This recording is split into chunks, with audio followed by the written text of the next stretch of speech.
Welcome to Hypnotic Authenticity. My name is Chris. I'm a practical, grounded hypnotherapist. I'm based in Switzerland, and this is a space that I have created to foster a genuine sense of inner settling, a place to harmonize with yourself and bring about the improvements to your well-being that, I don't know, maybe perhaps you thought were literally impossible.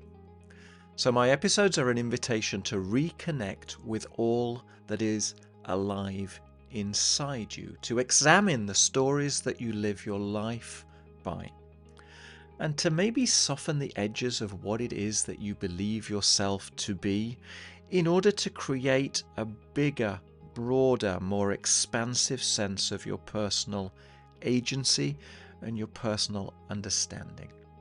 So I'm going to be talking about identity, about existence, about self-resonance, self-harmony, about authenticity.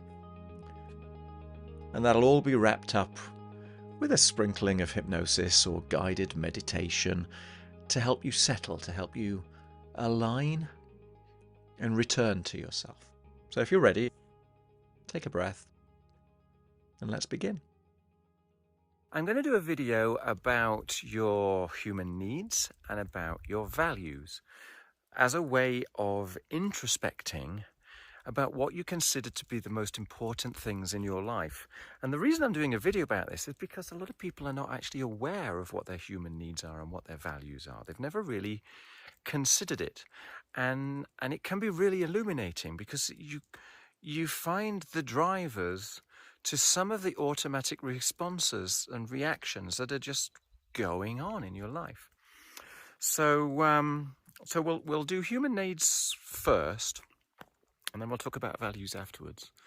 So human needs, you can talk about a lot of different ways.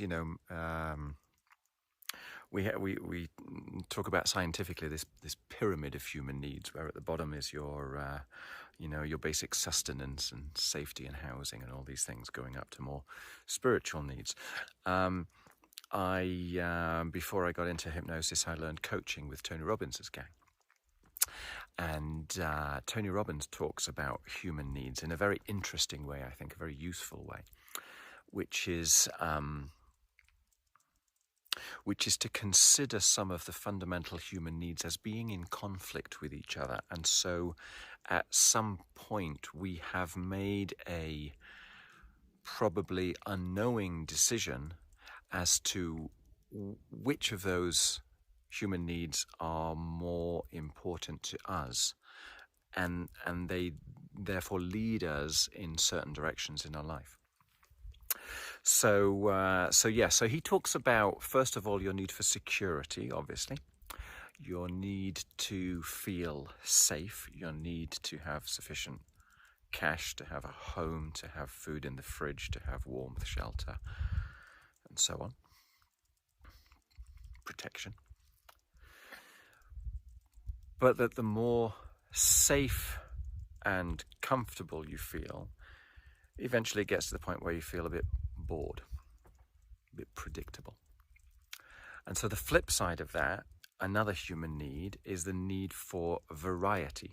Effectively, you need stimulation, which comes through change. And change, by definition, is risk, okay? So it's the opposite of security.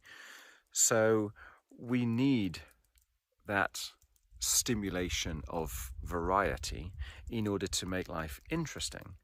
But if you have too much variety, too much risk, then you jeopardize your feeling of security, okay? And different people have different perspectives on where they want to be on that spectrum.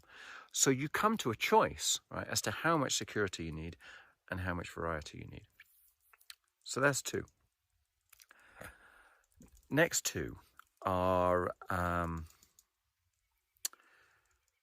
significance.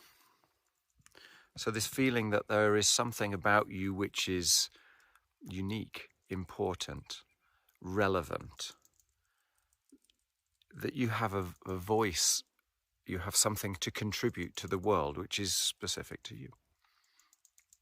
So you have significance. And then your fourth need is connection, it's community, it's love, it's sharing. It's a very rich need. And the thing is, those two are also kind of in conflict, and so you find yourself somewhere on the spectrum. Because the more significant you are, the more kind of separated you are, the more unique you feel, the more disconnected with everybody else you are, the more you have this feeling inside of yourself of you and others. The more connected you are, the more sharing, the more community driven you are, typically the more kind of uniform you are, the more you are embedded in your peer group, the more you become the average of that peer group, and so the less significant you become. Now, I'm not saying that these are perfect concepts, because obviously you can play a particular role within a peer group and still maintain an element of significance from that. That's how people manage to bridge this spectrum. But there is a choice again between how significant, how unique you want to be, and how connected and how community driven and how loving and unegotistical you choose to be. So those two need to somehow or other be balanced.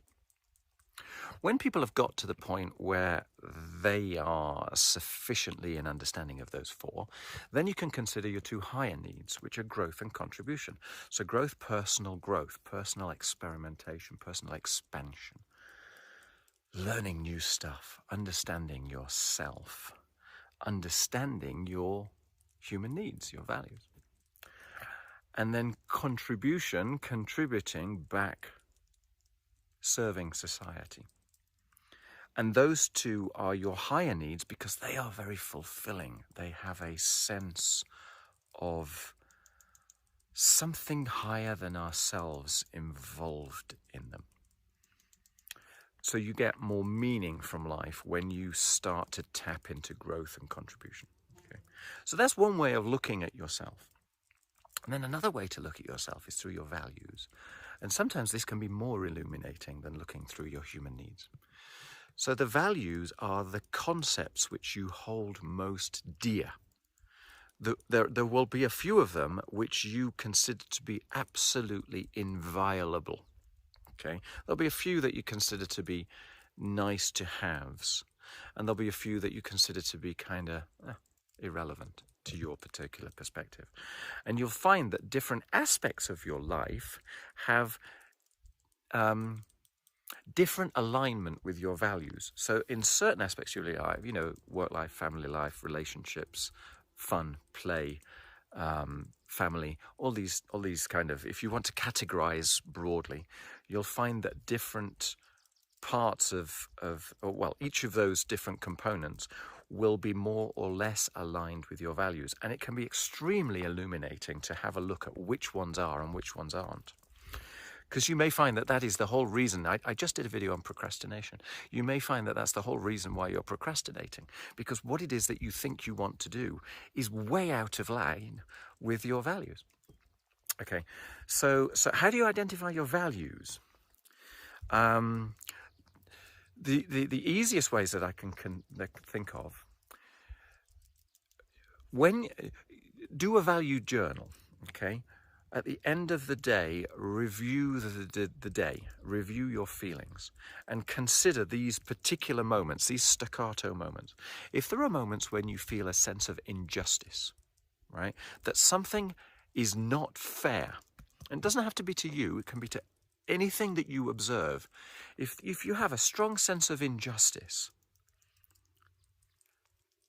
well, that is a clear indicator of a violation of one of your values. So you've got there an indicator of exactly something that you hold very, very important.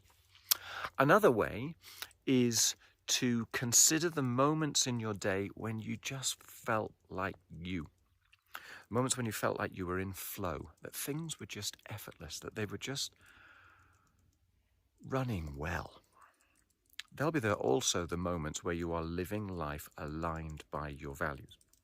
Now, if you take all of that, you can start to look at your life you can start to look at your actions, your habits, the ways that you're thinking, the way that you're processing, the way that you're integrating yourself, and reconsider whether you are living the life that you wish to, living the life of your dreams. You can start to mark your scorecard in each of these different areas of your life. Thank you for joining me today. I hope you enjoyed the episode. If it resonates with you, then follow my podcast. I would also personally be really grateful if you might wish to leave a quick rating.